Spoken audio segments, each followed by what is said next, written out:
સ્કંદ પુરાણની કથાને આગળ વધારીએ. ભાગ 11. જેઓ મોટા મોટા શાસ્ત્રોને યાદ રાખે છે અને બીજાઓની શંકાનું નિવારણ કરે છે, આવા બહુ જ્ઞાની વિદ્વાનોનું પણ લોભને વશ થઈને પતન થાય છે.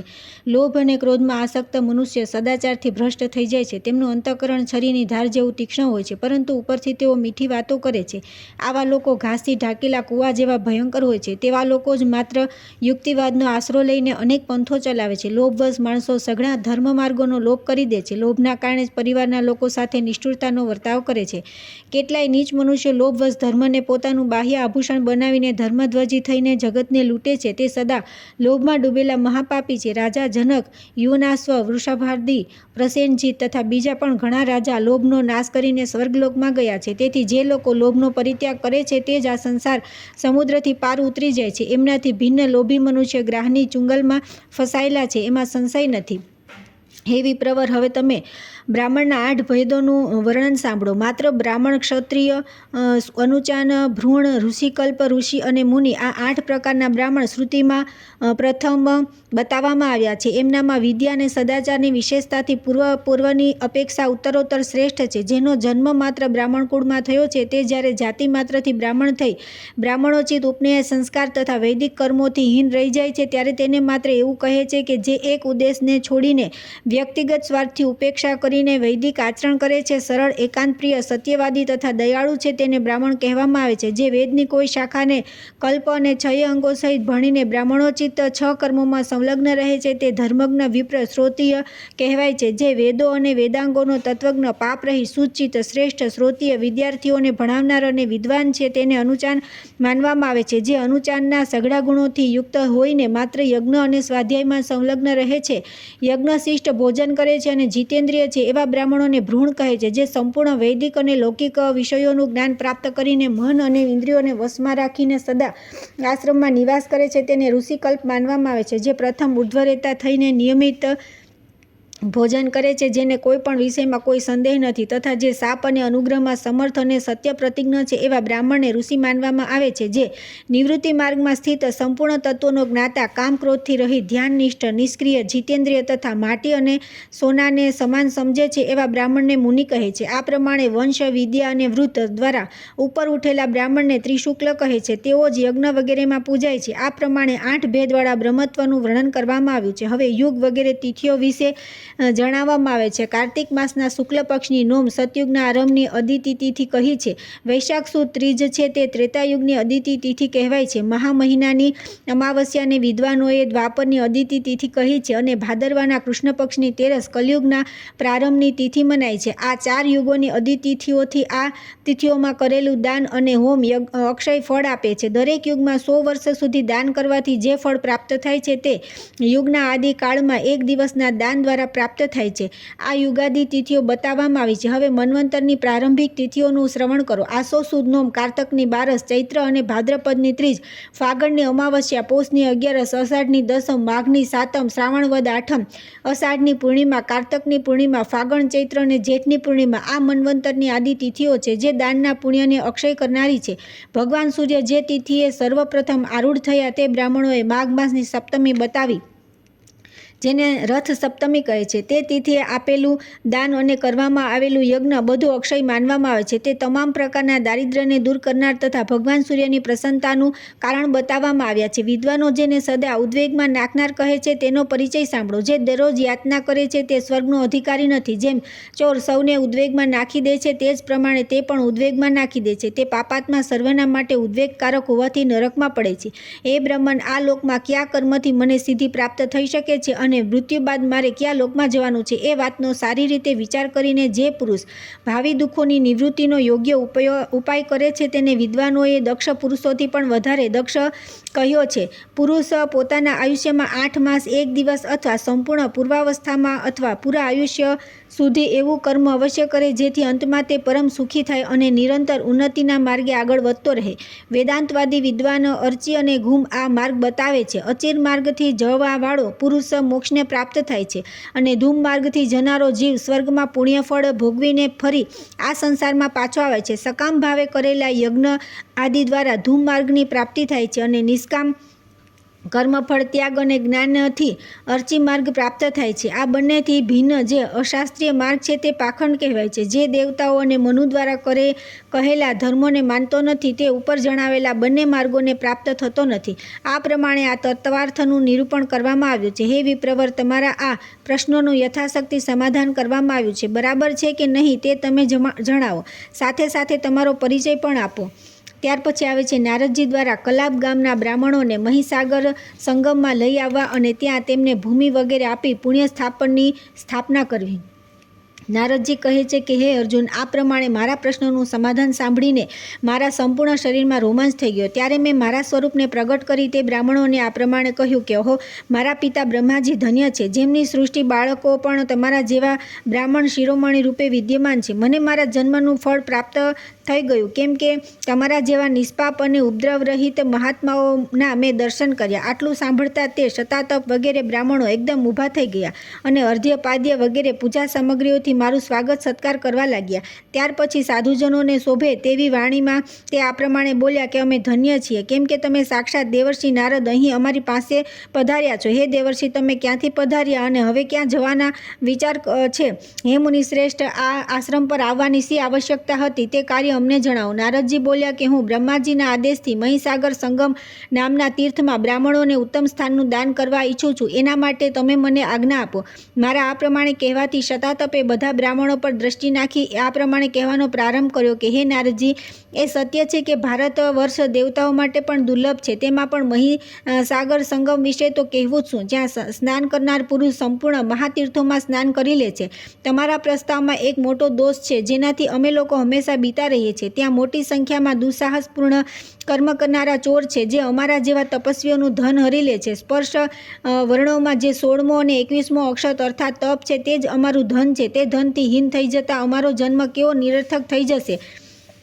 અમે ચોરોના હાથમાં ન પડીએ એ જ અમારી અભિલાષા છે. અર્જુને પૂછ્યું કે હે બ્રહ્મન, તે ચોર કોણ છે અને કયું ધન હરી લે છે? નારદજીએ કહ્યું કે હે કુંતી નંદન, કામ અને ક્રોધ વગેરે દોષો ચોર છે અને તપ તે બ્રાહ્મણોનું ધન છે, જેના અપહરણના ભયથી તેમણે મને આવી વાત કહી હતી. ત્યારે હારિત મુનિ બોલ્યા, કોણ પોતાની મૂઢ બુદ્ધિના કારણે મહીસાગર સંગમ નામક તીર્થનો ત્યાગ કરશે, જ્યાં સ્વર્ગ અને મોક્ષ હાથ વગા જ રહે છે? અમારા હૃદયમાં ભગવાન ઉમાનાથનો નિવાસ છે. તેઓ સાવધાનીપૂર્વક અમારું પાલન કરે છે. તેમની ઉપસ્થિતિમાં ત્યાં ચોરો અમારું શું બગાડી શકશે? તમારા કહેવાથી હું ત્યાં આવીશ. મારા પરિવારમાં 26,000 બ્રાહ્મણ છે. તે બધા જ અધ્યયન, અધ્યાપન વગેરે 6 કર્મોમાં તત્પર, બહાર અંદરથી શુદ્ધ તથા લોભ દમથી રહિત છે. તે બધાની સાથે હું ત્યાં આવીશ. આ મારો પાકો નિશ્ચય છે.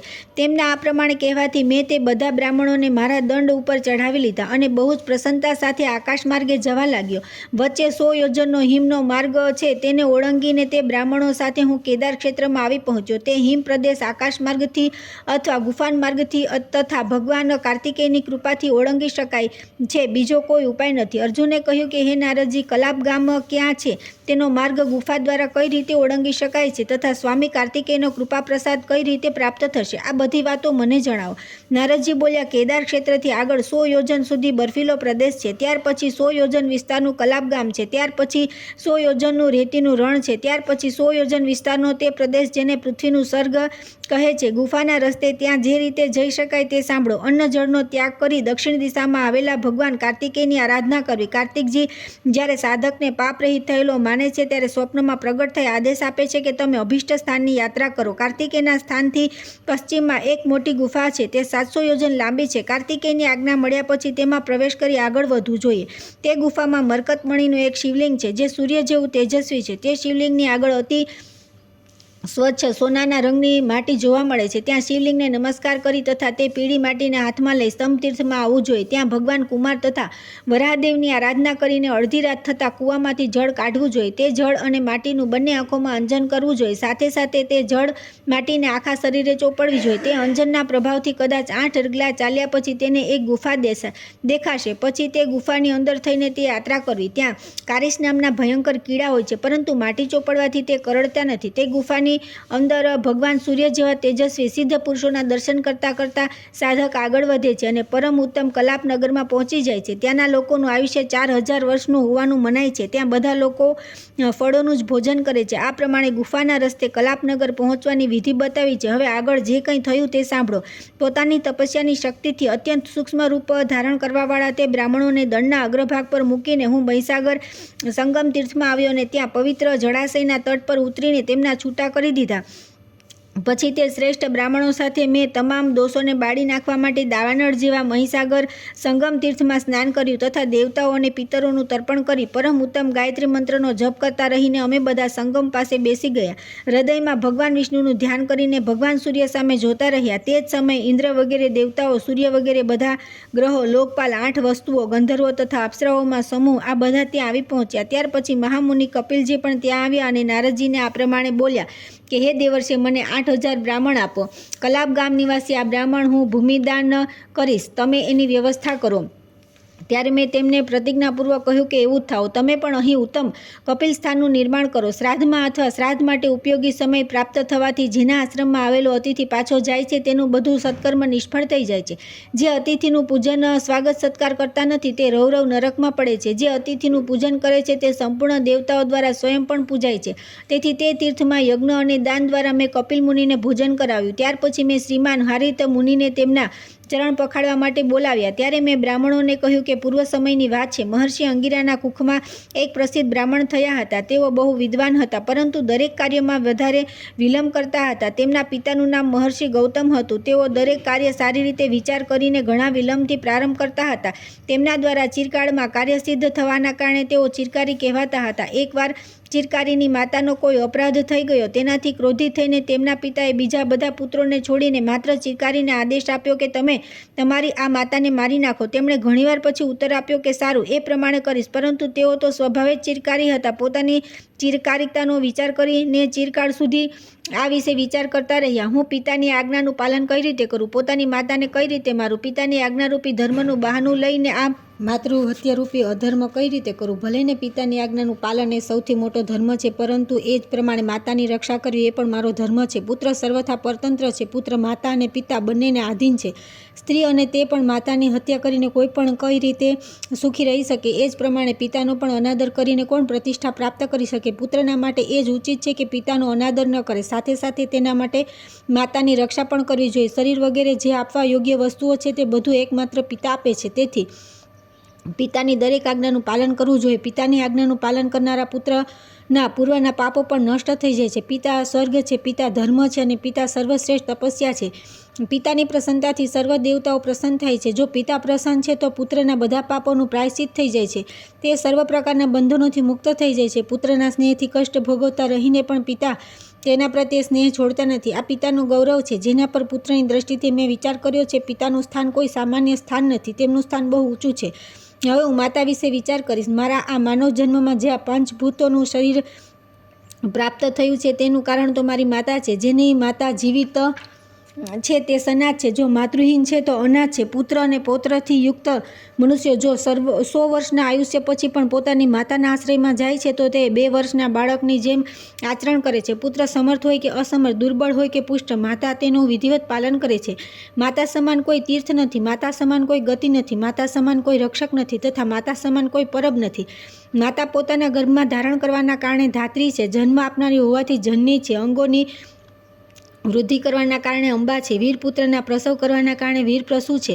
શિશુની શુશ્રૂષા કરવાના કારણે શક્તિ છે તથા સદા સન્માન આપવાના કારણે માતા છે. મુનિ લોકો પિતાને દેવતા સમાન માને છે, પરંતુ મનુષ્ય અને દેવતાઓનો સમૂહ માતાની બરાબરી કરી શકતા નથી. પતિત હોય તો ગુરુજન પણ ત્યાગવા યોગ્ય મનાય છે, પરંતુ માતા કોઈ પ્રકારે ત્યાજ્ય નથી. કૌશિકી નદીના તટ પર સ્ત્રીઓથી ઘેરાયેલા રાજા બલિ તરફ તે ઘણીવાર સુધી જોતી રહી. માત્ર આ અપરાધના કારણે પિતાએ મને મારી માતાને મારી નાખવાનો આદેશ આપ્યો છે. ચિરકારી હોવાના કારણે તેઓ આ જ બધી વાતો પર ઘણા સમય સુધી વિચાર કરતા રહ્યા, પરંતુ તેમની ચિંતાનો અંત ન આવ્યો. એ જ સમયે ઉદાર બુદ્ધિના મેઘાતિથિ ગૌતમ દુઃખી થઈને આંસુ સારતા આ પ્રમાણે ચિંતા કરવા લાગ્યા. અહો, પતિવ્રતા નારીનો વધ કરીને હું પાપના સમુદ્રમાં ડૂબી ગયો છું. હવે મારો ઉદ્ધાર કોણ કરશે? મેં ઉદાર વિચારના ચિરકારીને બહુ જ ઉતાવળથી તે કઠોર આજ્ઞા આપી દીધી હતી. જો તે ખરેખર ચિરકારી હોય તો મને પાપમાંથી બચાવી શકે છે. ચિરકારી તમારું કલ્યાણ થવું. જો આજે પણ પોતાના નામને અનુરૂપ તમે ચિરકારી જ રહ્યા ત્યારે તો વાસ્તવમાં ચિરકાર્ય છો. બેટા, તમે આજે પોતાની માતાને તથા મારી સંપૂર્ણ તપસ્યાને બચાવો. ચિરકારક, તમે પાપ અને ભયથી પોતાની પણ રક્ષા કરો. આ પ્રમાણે અત્યંત દુઃખી થઈ ચિંતા કરીને ગૌતમ મુનિ ચિરકારીની પાસે આવ્યા. ત્યાં આવીને તેમણે પોતાના પુત્ર ચિરકારીને માતાની પાસે બેઠેલા જોયા. ચિરકારી પિતાને આવેલા જોઈને બહુ દુઃખી થયા અને હથિયાર ફેંકી દઈ પિતાના ચરણોમાં માથું મૂકીને તેઓ તેમને પ્રસન્ન કરવાના પ્રયત્નો કરવા લાગ્યા. મેઘાતિથિ પુત્રને પૃથ્વી પર માથું ટેકવીને પડેલા જોઈ અને પોતાની પત્નીને જીવિત જોઈ બહુ પ્રસન્ન થયા. જ્યારે પુત્ર હાથમાં હથિયાર લઈને ઊભો હતો ત્યારે પણ માતાએ એવું ન માન્યું કે આ મને મારી નાખશે. હવે તેને પિતાના ચરણોમાં પડેલા જોઈને માતા એવો વિચાર કરવા લાગી કે એણે હથિયાર ઉઠાવવાની જે ચપળતા કરી છે તે વાતને પિતાના ભયથી છુપાવી રહ્યો છે. ત્યાર પછી પિતાએ ઘણીવાર સુધી પુત્રની સામે જોયું. ઘણીવાર સુધી તેનું મસ્તક સૂંઘ્યું. ચિરકાળ સુધી તેને બંને ભુજાઓમાં જકડીને છાતી સાથે દબાવી રાખ્યો અને અંતમાં કહ્યું, બેટા, તમે ચિરંજીવી રહો. મેઘાતિથિ ઘણીવાર સુધી પ્રસન્નતામાં ડૂબેલા રહ્યા. પછી પુત્રને આ પ્રમાણે કહ્યું કે ચિરકારિક તમારું કલ્યાણ થાવ, તમારું આયુષ્ય ચિરસ્થાયી થાવ. હે સૌમ્ય, તમે ચિરકાળ સુધી વિલંબ કરીને જે કાર્ય કર્યું છે તેના કારણે મારે આજે વધારે સમય સુધી દુઃખી ન થવું પડ્યું. ત્યાર પછી પ્રસિદ્ધ વિદ્વાન મુનિશ્રેષ્ઠ ગૌતમે ગાથાગાન ગાયું જે આ પ્રમાણે છે. ચિરકાળ સુધી વિચાર કરીને કોઈ મંત્રણાનો નિર્ણય કરો. નિર્ણય કરેલી મંત્રણાને ચિરકાળ બાદ છોડી ચિરકાળમાં કોઈને મિત્ર બનાવી તેને ચિરકાળ સુધી નિભાવવો યોગ્ય છે. રાગ, દર્પ, અભિમાન, દ્રોહ, પાપકર્મ તથા અપ્રિય કર્તવ્યમાં વિલંબ કરનાર પ્રશંસાને પાત્ર છે. બંધુ, સુહૃદ, સેવક અને સ્ત્રીઓના ન જોયેલા અપરાધોમાં ઉતાવળમાં કોઈ દંડ ન આપતા દીર્ઘ વિચાર કરનારા પુરુષ પ્રશંસાને પ્રાપ્ત છે. ચિરકાળ સુધી તેમનું સેવન કરવું. કોઈ વાતની શોધનું કાર્ય ચિરકાળ સુધી કરતા રહેવું. વિદ્વાન પુરુષોનો સંગ ચિરકાળ સુધી કરવો. ઇષ્ટમિત્રોનું સેવન અથવા ઇષ્ટ દેવતાની ઉપાસના દીર્ઘકાળ સુધી કરવી. પોતાને ચિરકાળ સુધી વિનયી બનાવી રાખનાર પુરુષ દીર્ઘકાળ સુધી આદરને પાત્ર બને છે. બીજો કોઈ પણ જો ધર્મયુક્ત વાત કહે તો તેને પૂરી સાંભળવી અને વારંવાર પ્રશ્નો પૂછવા. આવું કરવાથી મનુષ્ય ચિરકાળ સુધી તિરસ્કારને પાત્ર બનતો નથી. પરંતુ જો કોઈ ધર્મનું કાર્ય આવી પડ્યું તો તેના પાલનમાં વિલંબ કરવો નહીં. શત્રુ હાથમાં હથિયાર લઈને આવતો હોય તો તેનાથી આત્મરક્ષા કરવામાં વિલંબ ન કરો. જો કોઈ સુપાત્ર વ્યક્તિ આપણી પાસે આવી હોય તો તેનું સન્માન કરવામાં કે તેને કંઈક આપવામાં વિલંબ ન કરવો જોઈએ. ભયથી બચવામાં અને સાધુ સંતોનો સત્કાર કરવામાં પણ વિલંબ ન કરવો. ઉપરોક્ત કાર્યોમાં જે વિલંબ કરે છે તે પ્રશંસાને પાત્ર થતો નથી. આ પ્રમાણે કહીને સ્ત્રી અને પુત્રની સાથે ગૌતમ મુનિ શાંતિને પ્રાપ્ત થયા. ત્યાર પછી ચિરકાળ સુધી તપસ્યા કરીને તેમણે દિવ્યલોક પ્રાપ્ત કર્યો. આ વાત મેં તમને સર્વગુણ સંપન્ન બ્રાહ્મણોને ત્યાં કહી. ત્યાર પછી ધર્મવર્માની પાસે હારિત વગેરે મુનિઓના ચરણ ધોઈને સંપૂર્ણ દેવતાઓને સાક્ષી બનાવી મેં સંકલ્પપૂર્વક સુવર્ણ, ગો, ગૃહ, ધન, સ્ત્રી, વસ્ત્ર અને આભૂષણો વગેરે આપીને તે બ્રાહ્મણોને કૃતાર્થ કર્યા. ત્યાર પછી તે દેવ સમાજમાં ઇન્દ્રે હાથ જોડીને કહ્યું કે હે દેવતાઓ, ભગવાન શંકરના અર્ધાંગમાં પોતાનો વામાર્ધ ભાગ સ્થાપિત કરનારા ગિરજાદેવી જ્યાં સુધી વિદ્યમાન છે, ગણેશજી, અમે બધા દેવતાઓ અને આ ત્રણે લોક જ્યાં સુધી સ્થિત છે ત્યાં સુધી નારદજી દ્વારા સ્થાપિત કરાયેલું આ સ્થાન સદા સમૃદ્ધિશાળી બની રહે. આ સ્થાનને નષ્ટ કરનારા મનુષ્ય પર બ્રહ્મ શાપ, વિષ્ણુ શાપ, રુદ્ર શાપ તથા બ્રાહ્મણ શાપ પણ પડે. કેમ કે તીર્થભૂમિમાં દેવતાઓ અને બ્રાહ્મણોના દ્રવ્યનું અપહરણ કરનાર અને તેમનું અનુમોદન કરવાવાળા પાપાત્મા મનુષ્ય નરકમાં સેંકડો વર્ષો સુધી રુદ્રગણોનો માર ખાતા રહે છે. ત્યારે સૌએ પ્રસન્ન થઈને આવું જ થાઓ આ પ્રમાણે કહ્યું. આ પ્રમાણે મારા દ્વારા સ્થાપિત કરેલા સ્થાનમાં મહર્ષિ કપિલે કપિલ નામની સ્થાનની સ્થાપના કરી. ત્યાર પછી બધા દેવતાઓ દેવલોકમાં ચાલ્યા ગયા. ત્યાર પછી આવે છે લોમશજીને રાજા ઇન્દ્રદ્યુમ્નને પોતાના પૂર્વજન્મનું ચરિત્ર સંભળાવી શિવની આરાધનાનું મહત્વ સમજાવવું. અર્જુન બોલ્યા કે હે નારદજી, તમે મહીસાગર સંગમના અદ્ભુત મહાત્મ્યનું વર્ણન કર્યું તે સાંભળી મને બહુ આશ્ચર્ય થઈ રહ્યું છે. આ મહી નદી કોના યજ્ઞમાં પ્રગટ થઈ હતી તે જણાવો. નારદજીએ કહ્યું કે હે પાંડુનંદન, પ્રાચીન કાળમાં પૃથ્વી પર ઇન્દ્રદ્યુમ્ન નામે એક પ્રસિદ્ધ રાજા થઈ ગયા. તેઓ મોટા દાની, સર્વધર્મોના જ્ઞાતા, માનનીય, પુરુષોનું સન્માન કરવાવાળા તથા સમર્થ હતા. તેઓ યોગ્ય કાર્યના જ્ઞાતા, વિવેકના નિવાસસ્થાન તથા ગુણોના સાગર હતા. પૃથ્વી મંડળમાં કોઈ પણ એવું નગર કે ગામ, શહેર ન હતું જે રાજા દ્વારા કરવામાં આવેલા ધર્માનુષ્ઠાનના ચિહ્નોથી અંકિત ન હોય. તેમણે બ્રહ્મ વિવાહથી વિધિથી અનેકવાર કન્યાદાન કર્યું હતું. તેઓ ધનાર્થીઓને 1000 સોના મોરોથી ઓછું દાન આપતા ન હતા. દશમી તિથિના દિવસે રાત્રિકાળમાં હાથી પર નગારું મૂકી તેમના બધા નગરોમાં વગાડવામાં આવતું અને એવી સૂચના આપવામાં આવતી કે કાલે પ્રાતઃકાળે એકાદશી વ્રત છે તે બધાએ કરવું જોઈએ. ગંગાની રેતીના કણ, વરસાદના ટીપા તથા આકાશના તારા કદાચ કોઈ ગણી શકે પરંતુ મહારાજ ઇન્દ્રદ્યુમ્નના પુણ્યોની ગણના થઈ શકે એમ નહોતી. એવા પુણ્યોના પ્રભાવથી રાજા ઇન્દ્રદ્યુમ્ન પોતાના માનવ શરીરમાં જ વિમાનમાં બેસીને બ્રહ્માજીના લોકમાં જઈ પહોંચ્યા અને ત્યાં દેવ દુર્લભ ભોગોનો વિભોગ કરવા લાગ્યા. આ પ્રમાણે અનેક કલ્પો પસાર થઈ ગયા. પછી બ્રહ્માજીએ પોતાના લોકમાં નિવાસ કરી રહેલા રાજા ઇન્દ્રદ્યુમ્નને કહ્યું કે હે રાજન, હવે તમે પૃથ્વી પર જાઓ.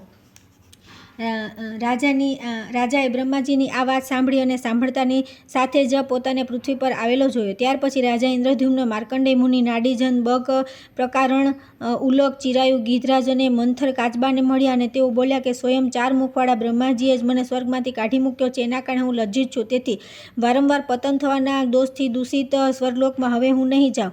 હવે તો હું અવિદ્યા અને પાપનાશક વિવેક વૈરાગ્યનો આશ્રય લઈ જ્ઞાન પ્રાપ્તિપૂર્વક મોક્ષને માટે પ્રયત્ન કરીશ. તેથી જો તમે તમારા ઘરે આવેલા મુજ અતિથિનો આજે સત્કાર કરવા ચાહતા હો તો મને એવા કોઈ ગુરુ બતાવો કે જે મને સંસાર સાગરમાંથી પાર ઉતારનાર હોય. કાચબાએ કહ્યું કે હે રાજન, લોમશ નામના એક મહામુનિ છે જેમનું આયુષ્ય મારાથી પણ વધારે છે. પહેલાં મેં તેમને કલાપ ગામમાં જોયા હતા. ઇન્દ્રદ્યુમ્ન બોલ્યા કે ત્યારે તો ચાલો આપણે બધા સાથે તેમની પાસે જઈએ. વિદ્વાનો સત્સંગના તીર્થ કરતાં પણ વધારે પવિત્ર છે.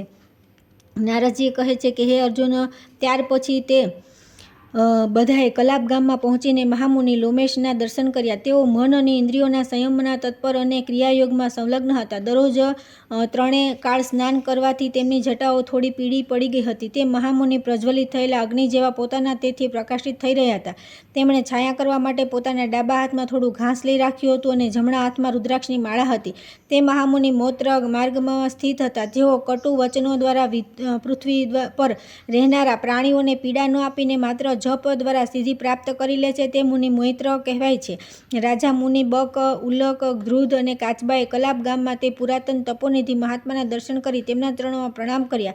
મુનિએ પણ આસન વગેરે આપીને સ્વાગત સત્કારથી તે બધાને પ્રસન્ન કર્યા. ત્યાર પછી તેમણે પોતાના મનની વાત કહી. કાચબો બોલ્યો કે હે ભગવાન, આ યજ્ઞ કરવાવાળા પુરુષોમાં અગ્રગણ્ય મહારાજ ઇન્દ્રદ્યુમ્ન છે. પૃથ્વી પર તેમની કીર્તિનો લોપ થઈ જવાથી બ્રહ્માજીએ તેમને સ્વર્ગમાંથી કાઢી મૂક્યા છે. હવે આ સ્વર્ગની ઈચ્છા રાખતા નથી. ત્યાંથી પાછા આવવાનો ભય રહે છે. તેથી સ્વર્ગ આમને ભયાનક લાગે છે. હવે તમારા અનુગ્રહથી એ મોક્ષ પ્રાપ્ત કરવા ઈચ્છે છે. તેથી હું આમને તમારી પાસે લઈ આવ્યો છું. આમને તમે પોતાનો શિષ્ય સમજો અને આમના મનોવાંછિત પ્રશ્નોના ઉત્તર આપો, કેમ કે પરોપકાર એ તો સાધુ પુરુષનો વ્રત છે. લોમેશજીએ કહ્યું કે હે કુર્મ, તમારી વાત યોગ્ય છે. હે રાજન, તમારા મનમાં શું સંદેહ છે એ બતાવો. ઇન્દ્રદ્યુમ્ન બોલ્યા કે હે ભગવાન, મારો પહેલો પ્રશ્ન એ છે કે ગરમીનો સમય છે. સૂર્યદેવ આકાશની મધ્યમાં તપી રહ્યા છે, છતાં તમે તમારા માટે કોઈ કુટીર કેમ ન બનાવી અને હાથમાં તણખલા લઈને માથા પર છાયા કરીને રહ્યા છો. લોમેશજીએ કહ્યું કે હે રાજન, એક દિવસ મરવું અવશ્ય છે. આ શરીર પડી જશે. પછી આ અનિત્ય સંસારમાં રહેનારા મનુષ્યો દ્વારા કોના માટે ઘર બનાવવામાં આવે છે? દાંત પડી જાય છે, ધન ચાલ્યું જાય છે તથા યુવાની અને જીવન પણ ચાલી જનારું છે.